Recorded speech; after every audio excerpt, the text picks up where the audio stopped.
Hello students, हमारा आज का टॉपिक है उत्तर वैदिक सभ्यता, जिसमें हम उत्तर वैदिक कालीन राजनीति, समाज और धर्म संबंधी विषयों पर चर्चा करेंगे। जैसे कि पहले पीपीटी में मैंने आपको ऋग्वैदिक सभ्यता के बारे में बताया था, आज हम उत्तर वैदिक सभ्यता के बारे में बात करते हैं। ऋग्वेद के पश्चात के समय को हम क्या कहते हैं? उत्तर वैदिक काल। ऋग्वैदिक कालीन सभ्यता में केवल ऋग्वेद के दूसरे से 7वें मंडल की रचना की गई और अन्य जितना भी वैदिक साहित्य है, चाहे वो सामवेद हो, यजुर्वेद, अथर्ववेद, ब्राह्मण ग्रंथ, उपनिषद, आरण्यक, इन सब की रचना उत्तर वैदिक काल में की गई। और साथ ही जो ऋग्वैदिक काल के अन्य शेष मंडल थे, उनकी रचना का काल भी उत्तर वैदिक है। सूत्रों की रचना भी इसी काल में हुई।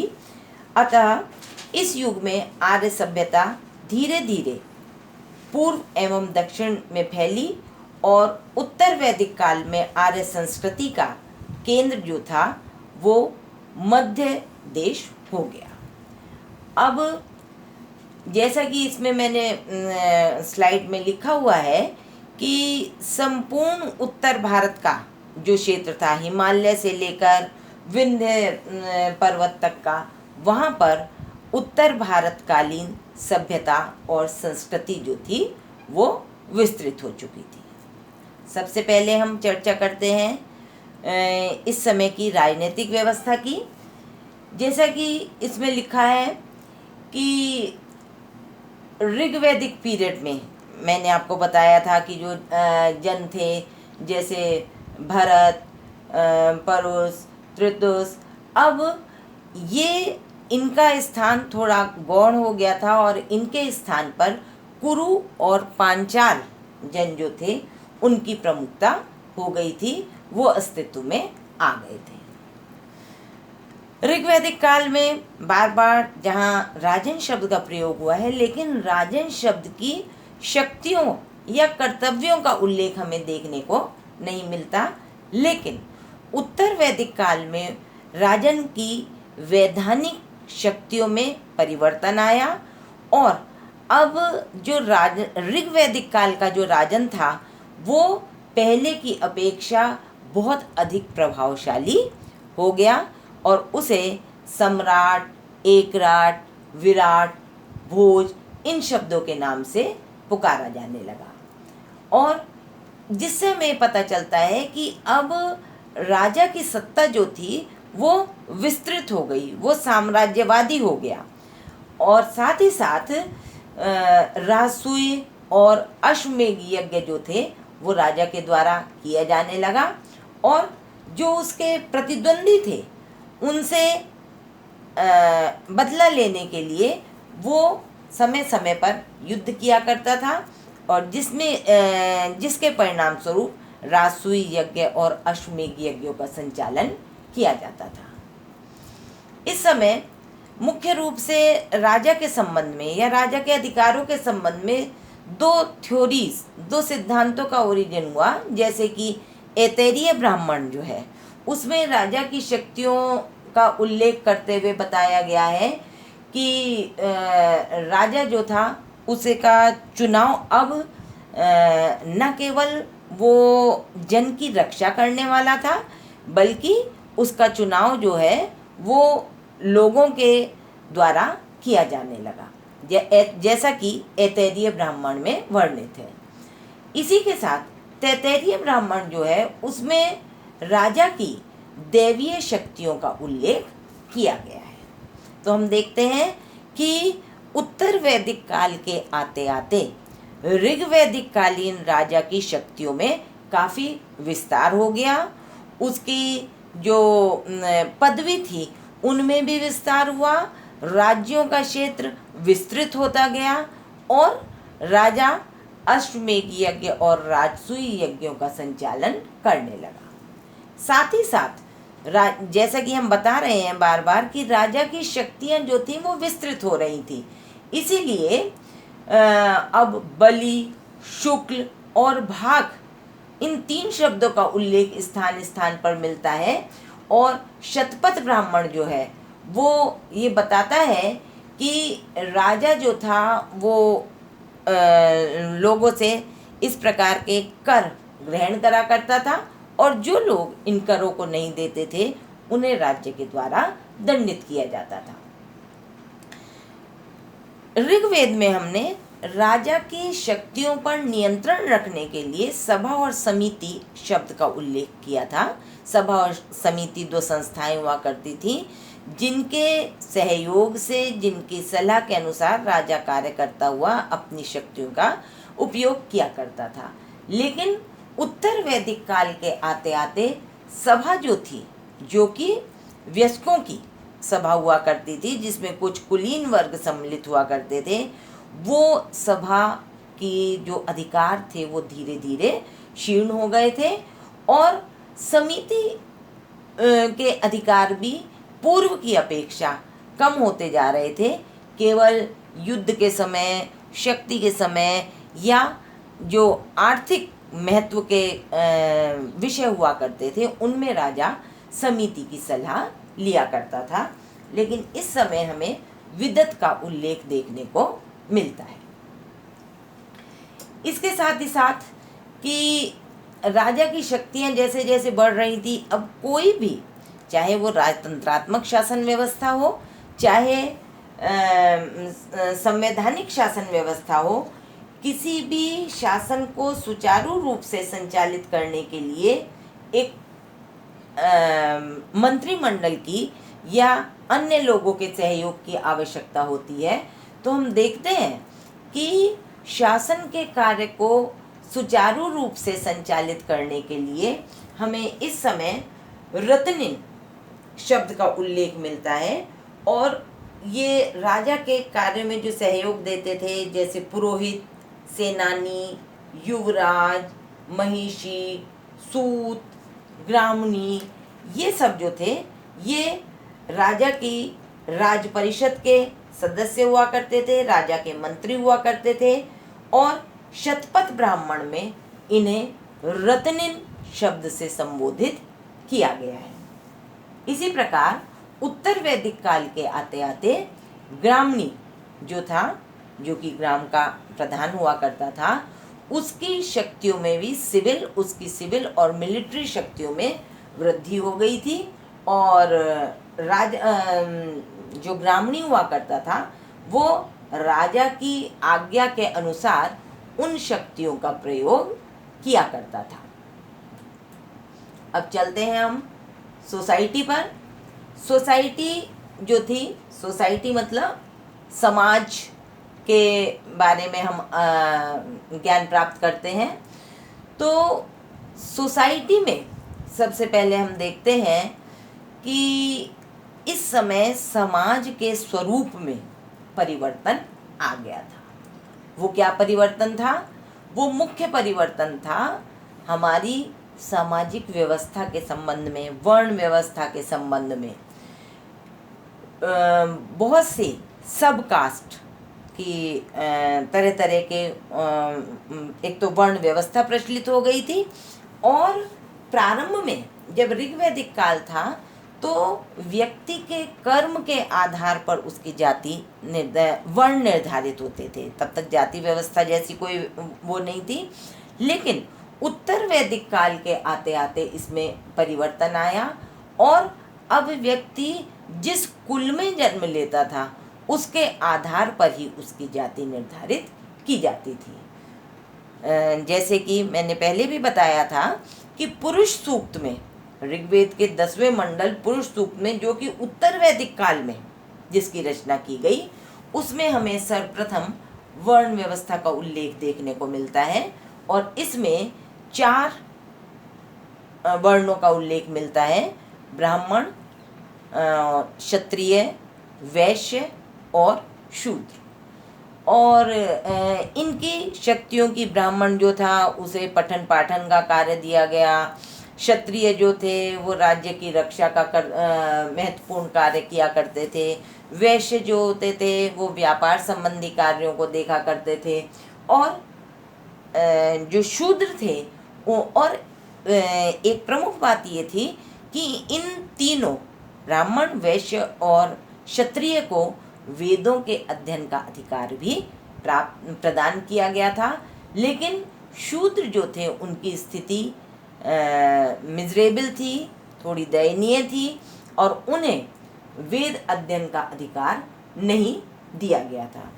उत्तर वैदिक काल तक इनकी स्थिति जो थी वो धीरे धीरे आगे चलकर सूत्र काल में ये जो वर्ण व्यवस्था थी ये और अधिक प्रभावशाली हो गई। जो ब्राह्मण, क्षत्रिय और वैश्य लोगों की संतान हुआ करती थी वो वेद, उपनिषद, व्याकरण, कानून, आर्किटेक्चर और लैंग्वेज, इन सब चीज़ों का ज्ञान प्राप्त करते थे। लेकिन शूद्रों को इस प्रकार का ज्ञान लेने का अधिकार नहीं था। इस समय हमें उपनयन संस्कार का भी उल्लेख मिलता है कि जो उपनयन संस्कार होता था उसके पश्चात विद्यार्थी जो था या जो छात्र हुआ करता था वो गुरु से शिक्षा प्राप्त करने के उद्देश्य से गुरुकुल जाया करता था।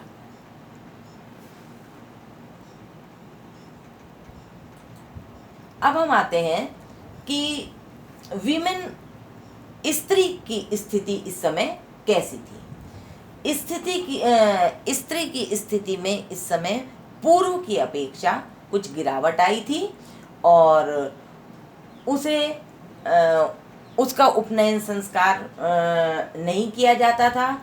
उसके अधिकार पहले की अपेक्षा सीमित होते जा रहे थे और उसे वेद अध्ययन का अधिकार भी उससे छीन लिया गया था। केवल जो कुलीन वर्ग की स्त्रियां थीं वही वेद अध्ययन किया करती थी। साथ ही साथ बाल विवाह और दहेज प्रथा का उल्लेख भी कहीं कहीं हमें मिलता है। तो इस प्रकार पहले की अपेक्षा, हालांकि स्त्री यज्ञों में भाग लिया करती थी, परिवार में भी महत्वपूर्ण भूमिका हुआ करती थी और कोई भी यज्ञ तभी पूर्ण माना जाता था जबकि पति के साथ स्त्री उसमें भाग लेती थी। लेकिन कुल मिलाकर उसके सम्मान में पहले की अपेक्षा कुछ गिरावट आई थी।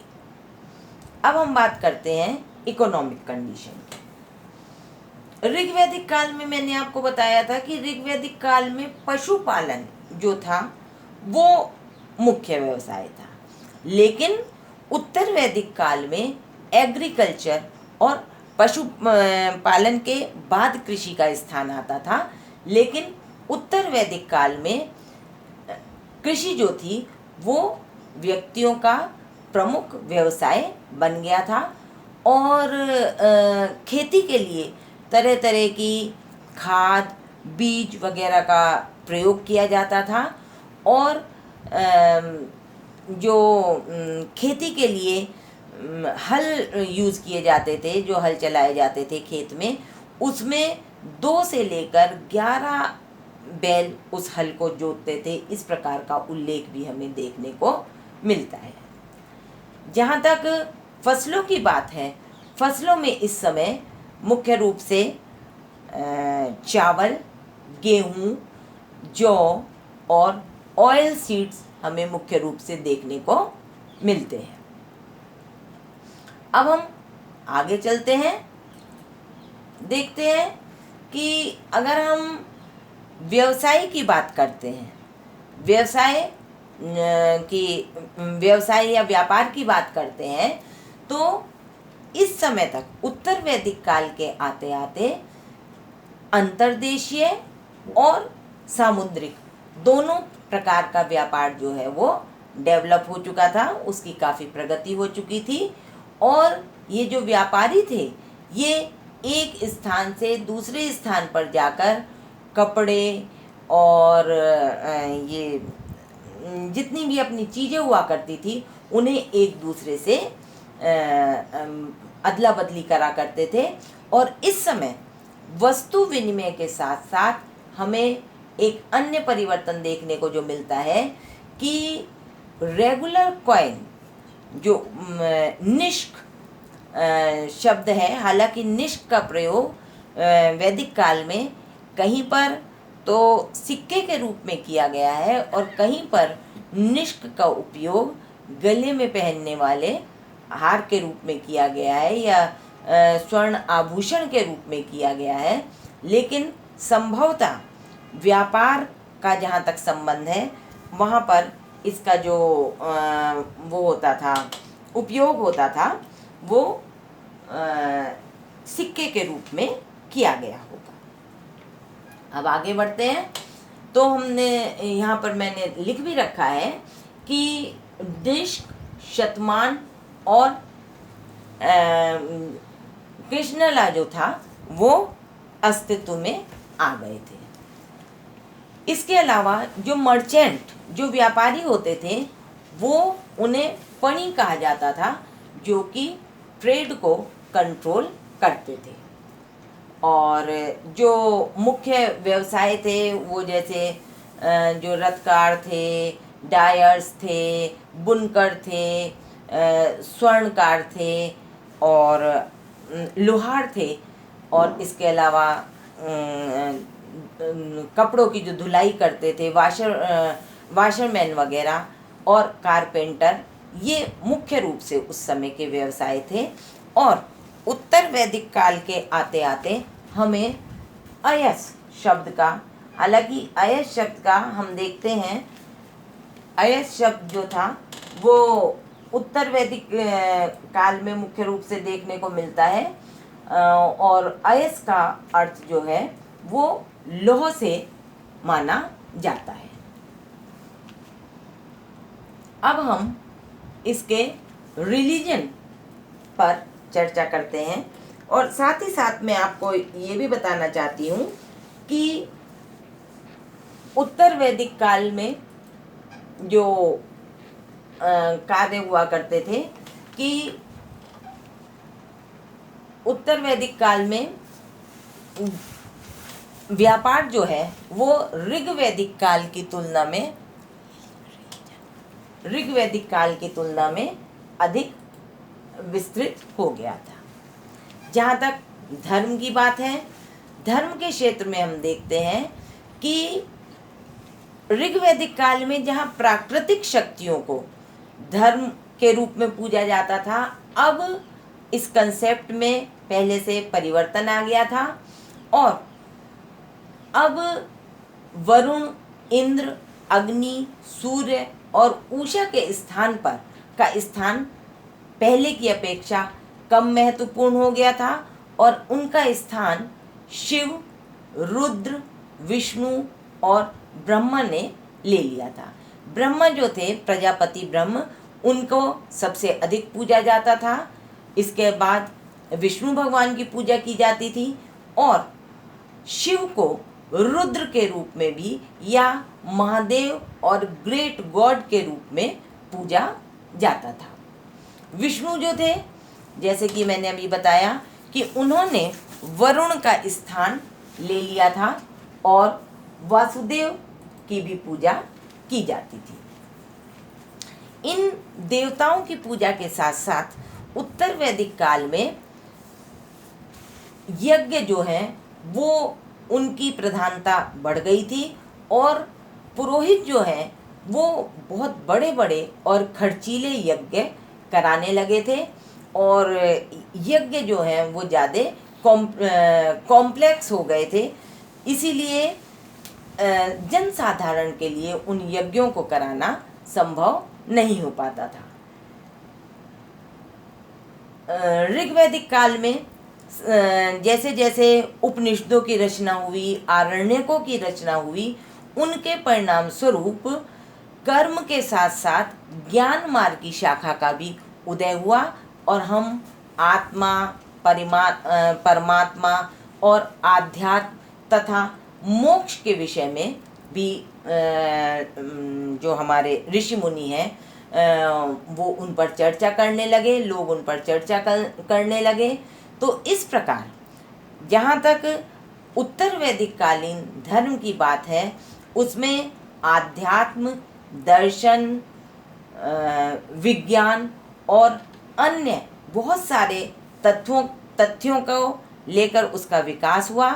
और इस तरह वैदिक युग जो था, उत्तर वैदिक युग, उसमें हम देखते हैं कि यज्ञों की प्रधानता होती रही। अब ये मैंने आपको बताया उत्तर वैदिक कालीन संस्कृति या सभ्यता के बारे में। यहाँ पर आपसे एग्ज़ाम में जो प्रश्न पूछा जा सकता है वो ये पूछा जा सकता है कि उत्तर वैदिक काल में राजा की शक्तियों में किस प्रकार का विस्तार हुआ, या आपसे ये पूछा जा सकता है कि वर्ण व्यवस्था के बारे में आप क्या जानते हैं, ये इसका उल्लेख हमें कब देखने को मिलता है। और हाँ, यहाँ पर मैं आपको ये भी बताना चाहती हूँ कि हमारे जो 8 प्रकार के विवाह हैं उनका उल्लेख भी हमें उत्तर वैदिक काल में देखने को मिलता है। तो ऋग्वैदिक काल से उत्तर वैदिक काल में आते आते, चाहे वो राजा की शक्तियाँ हों, चाहे वो हमारी सामाजिक व्यवस्था हो, चाहे व्यापार और वाणिज्य हो, इन सब में काफ़ी परिवर्तन आया। और इसी प्रकार धार्मिक क्षेत्र में भी जो प्रारंभ में हम प्रकृति को एक महत्वपूर्ण शक्ति मानकर उसके आधार पर देवी देवताओं की पूजा किया करते थे, अब हम ब्रह्मा, प्रजापति, शिव और विष्णु भगवान की पूजा करने लगे। Thank you.